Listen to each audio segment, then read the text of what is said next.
Hello and welcome to Talk to Dr. Koko, a program about change makers in our community. I am your host, Dr. Koko, and today I have the pleasure of interviewing Mr. Ademola Okusanya. Mr. Okusanya, you're welcome to the program. Thank you, Dr. Koko. Good to be here. All right. So before we jump into it, I know that you're the founder of the great organization, Nigerian American Public Affairs Committee. But I would first like people to know a little bit about you. Can you share a little bit about yourself with our audience? Well, thank you, Dr. Koko, for giving me this opportunity. First of all, I don't want to put out any kind of misconception out there. I don't believe I am the sole founder. I believe this organization was founded by a few of our people, very progressive people. And I'm sure you'll be talking to some of them. You've already talked to one of them, and I'm sure you'll be talking to the others a bit later. However, just a quick background about myself. Well, I guess I'm influenced, and I have to be thankful that I went to the kind of high school I went to, which is CMS Bariga, the oldest high school in Nigeria, where we grew up in the boarding house. We have all different tribes, whether it be Yoruba, Igbo, Hausa, we all grew up as brothers, so, and that has a lot of influence on me. And I also thank God for the upbringing, the kind of parents I had. So, well, I coming to America, it was never my intention to stay here. And I'm sure a lot of other people are like me. Their plan was to just come here, get education, and go back to Nigeria. So, which was what I tried to do back in '80 when I finished my undergraduate. And then when I finished my master's in 1983, I went back to do my youth service, but then realizing that Nigeria wasn't really conducive for the kinds of things that I want to do. So I felt that I needed to come back to the States and come to that realization that you don't have to be in the state of Israel to be a Jew, that I can still make significant contribution to the motherland, to the country, even while I'm here in this country. And fortunately for me, I had the opportunity to run into some wonderful people, and that we started to talk about this idea of NAPAC, which I will go into in a little bit. But quick background about myself.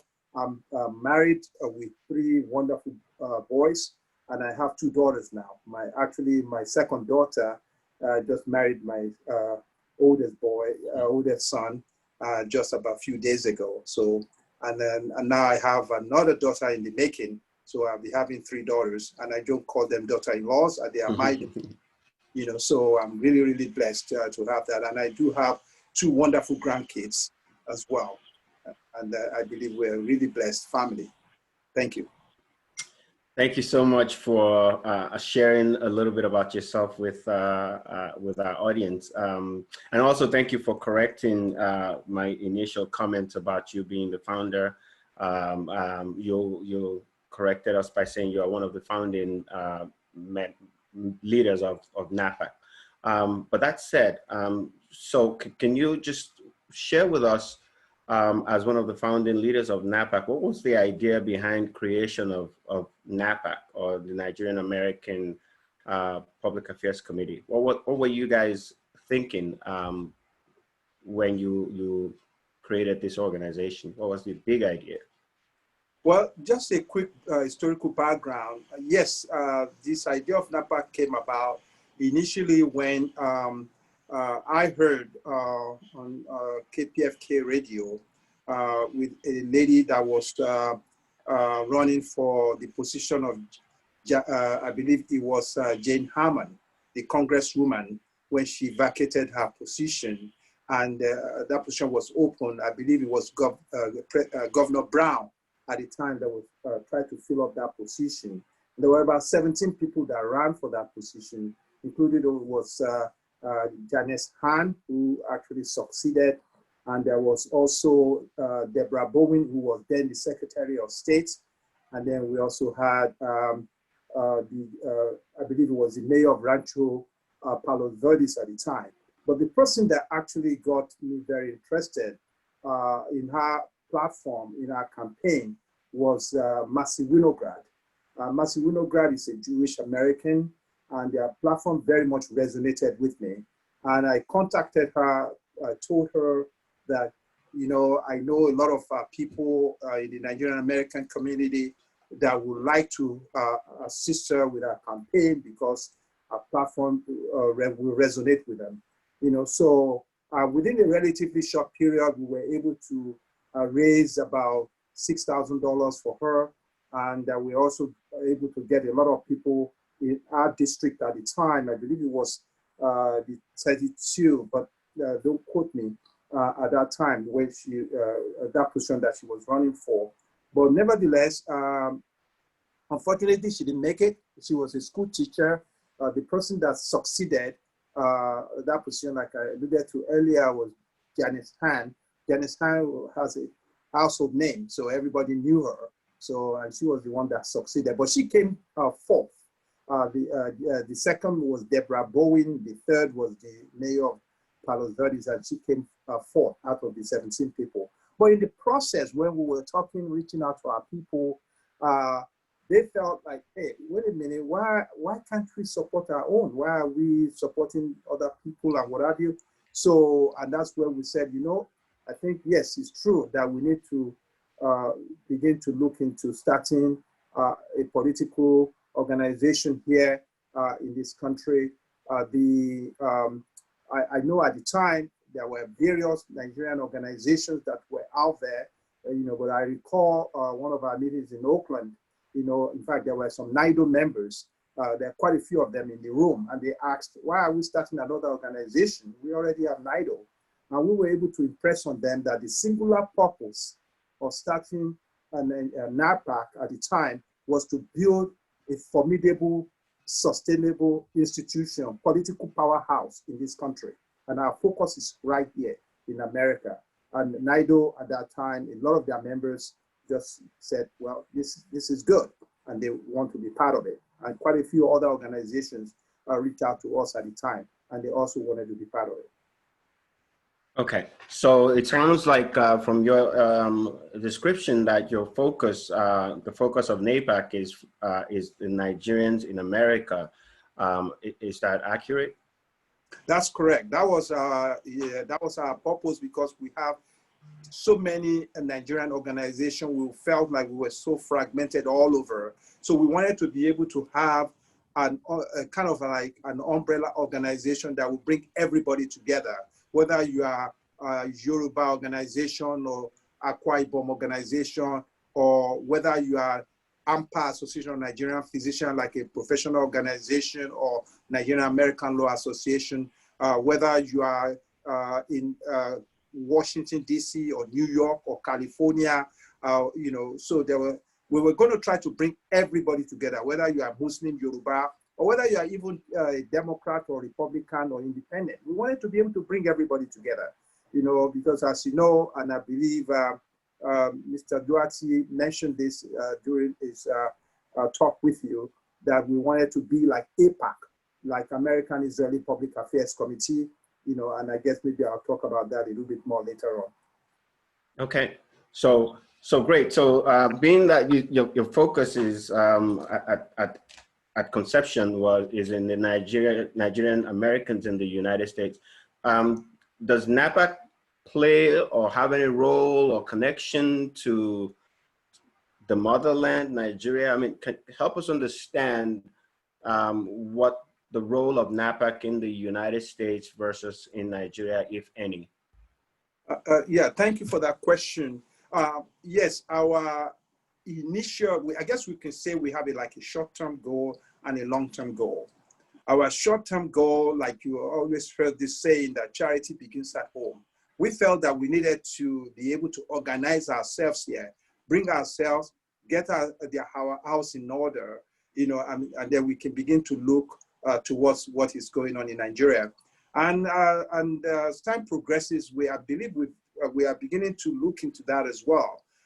In fact, when I recall during the time that Operation Bring the our Girls Back Home, I recall that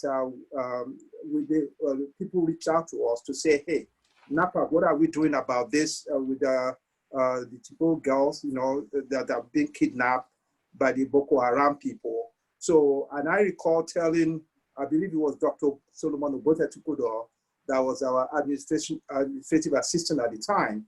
And I recall telling him that we need to do this, because actually some members of NIDO at the time were saying that NIDO wasn't doing anything at that time, that maybe perhaps NAPAC needs to step in. Because as you recall, at the beginning, I said we were going to stay away from what is going on in Nigeria. We're going to leave that to NIDO to handle. But however, at the time of these Chibok girls, we felt that we needed to intervene. So we actually reached out to the Secretary of State at the time. We sent a very nice letter to the Secretary of State at the time. And that was when I believe they decided to get involved with what is happening. And I believe the congresswoman in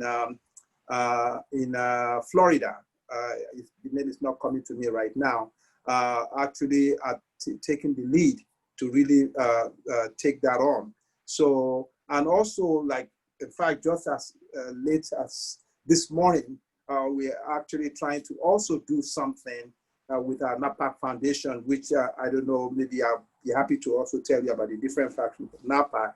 With NAPAC Foundation is trying to enter into some kind of collaborative venture with Sweet Sensation about providing food to those people who have been impacted by COVID-19. So yes, we are not completely ignoring what is going on at home, but we really wanted to get our priorities right.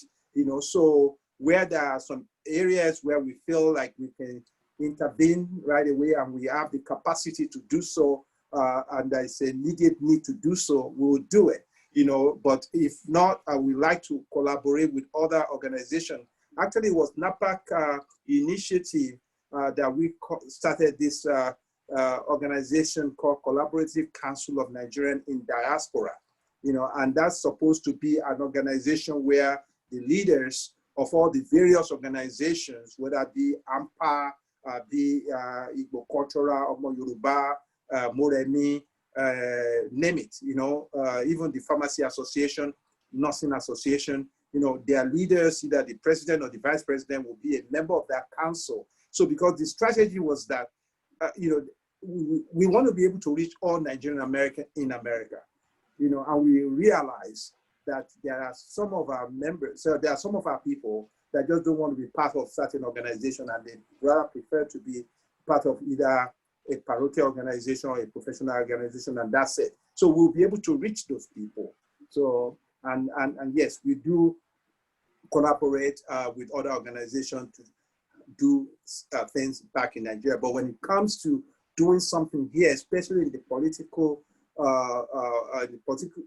area, NAPAC is set up, and I believe it's the only organization actually that is set up to be able to actually directly endorse candidates or directly contribute money to candidates. Okay, so that's really great information, and but a few things jumped out from your conversation. First of all, you said there was like an APAC connection or similarities between your organization and the APAC and the American Israeli Public Affairs Committee.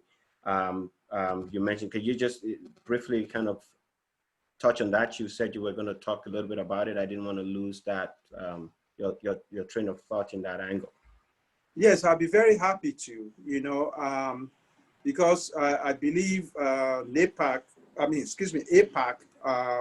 when it was founded back in 1959, it was just a small boutique group that started at that time, but we know where they are today. So we want to be like them.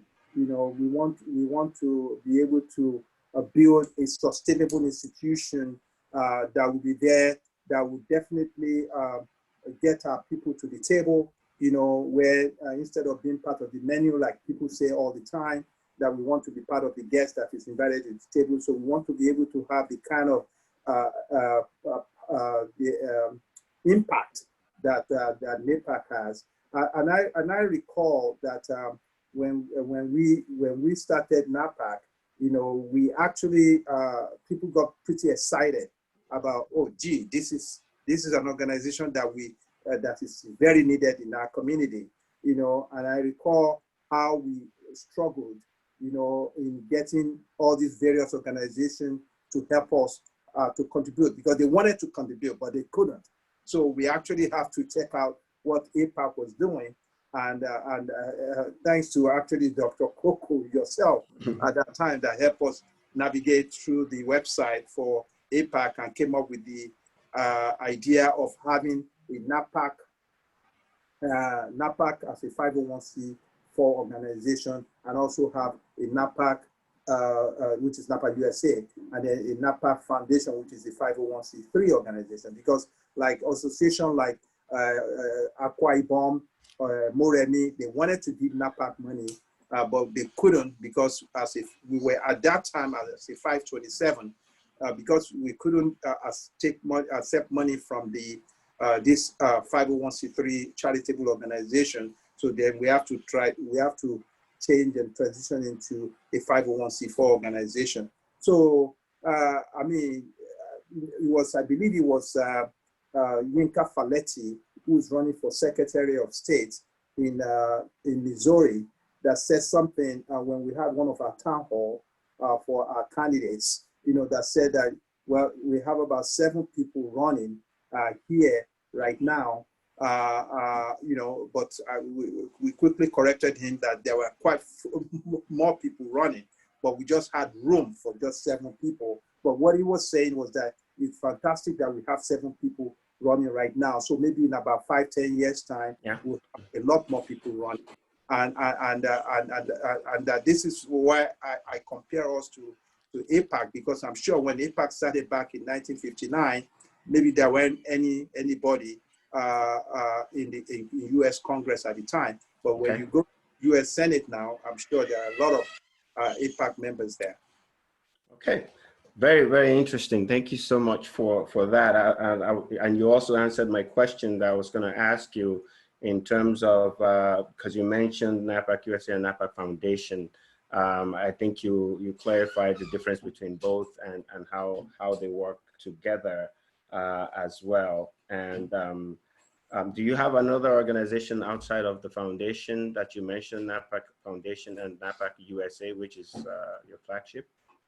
Yes, NAPAC state parks, which are either California, Georgia, Alabama, New York, and so on and so forth, are the 527 organization. And they are the one that are the political animals, so to speak, that can actually endorse candidates and that can contribute money to candidates. Okay. All right. So you have the foundation, NAPAC Foundation, you have the NAPAC USA, and then you have your state PACs. Is that accurate? That's correct. All right. So this is great. And you also did mention the Moremi Calabar Association, the AMPA, and you mentioned NIDO, which I believe stands for Nigerian in Diaspora Organization, if that's accurate. So these are all multiple organizations that are Nigerian focused. That makes me wonder why should people care, support, donate, or volunteer for NAPAC? Why should anyone care about your organization? Very good question. Well, I believe NAPAC is the only organization that is set up to be able to actually engage Nigerian Americans and friends and families of Nigeria Americans to do the kinds of things I alluded to earlier, such as actually participating in the political scheme of things in this country. So we have all those other organizations that are either parochial of professionals that are 501c3 organization, charitable organization. They cannot do politics. But NAPAC is the only one that's set up to do that. And that was exactly the reason that what we had in mind, when we set it up the way we did. Okay, so you're like a complete house full of all the abilities to do charitable work and at the same time be able to do some politics as you stated, and also the outreach to reach as many Nigerians as possible. So that being the case, where do you see this organization in the future? 5, 10, 20 years, 100 years from now? Well, my prayer and my hope is that we'll be able to see ourselves like APAC. We keep bringing APAC up, whereby we'll have a lot more Nigerian Americans or other African countries, because it's not my aspiration, my hope, my dream is that we'll see a lot more Africans in the US Congress, than what we have right now. So because when decisions have been made about us, we are not there, so what I'm hoping that in 10, 15 years from now, we have a lot more of our people, just like what I said earlier about Yinka Faletti, that he has 7 people, maybe in 10 years time or 15 years time, we have a lot more people running. And of course, the law of large numbers come into play. The more people that run, the more we're able to get into the US Congress. And definitely, it would definitely have impact, about the policies that will impact our country or continent. Great. So that sounds like a very laudable goal. And it sounds from when you speak, I see a lot of passion when you talk about this organization. And I'm wondering, just on a personal note, is this kind of like a legacy thing for you?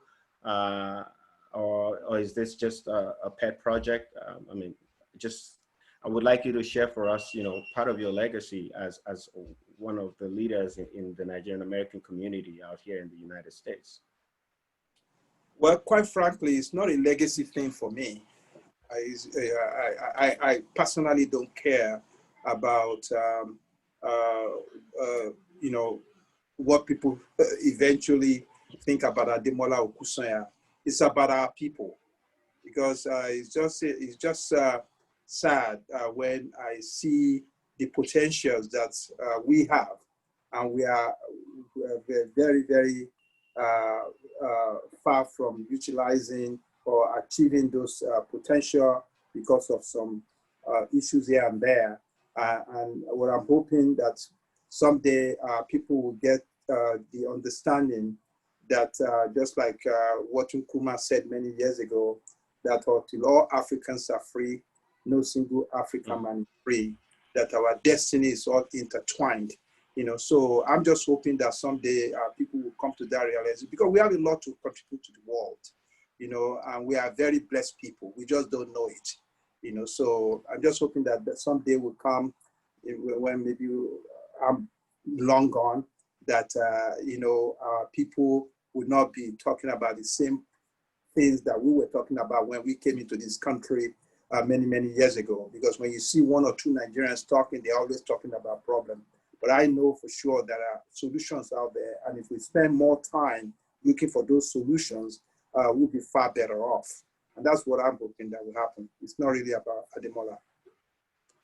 All right, that's well said. And thank you so much for sharing that.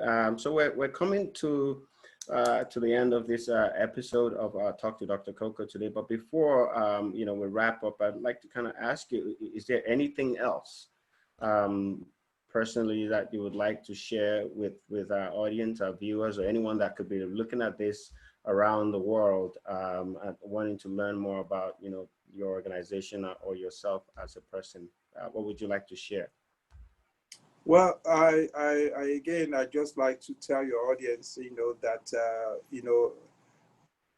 it's so important. It's so important that we all can find a way to work together. We need to all find a way to continue to accentuate the positive You know, so we shouldn't be concerned about our individual, okay, it has to be what the Akwa Ibom wants, or what about the Egbe Omo Yoruba wants, you know, because this organization stands to benefit a lot more if we are able to all come together. Because as you know, in this country, is the power of numbers. You know, the more we are, the more cohesive you are, you know, I mean, the better we are. We are contributing significantly to the national cake of this country. As you know, Nigerians are high net worth individuals. We pay a lot of taxes, but we are getting peanuts or crumbs from that national cake as a community. But if we all come together, we'll be able to get a larger share of what we contribute to this national cake. Thank you. Well, I want to thank you, Mr. Okusanya, for being our guest on this episode of Talk to Dr. Koko, a program that gives voice to change makers such as yourself. And I look forward to hearing a little bit more about NAPAC now and in the future as you have projected it. So we have come to the end of this episode, and from me, Dr. Koko, I want to say thank you to you, and thank you to those that are watching. Please like this program and share this with some of your friends, and we hope to see you on the next episode. Thank you, and bye. Thank you. Good night.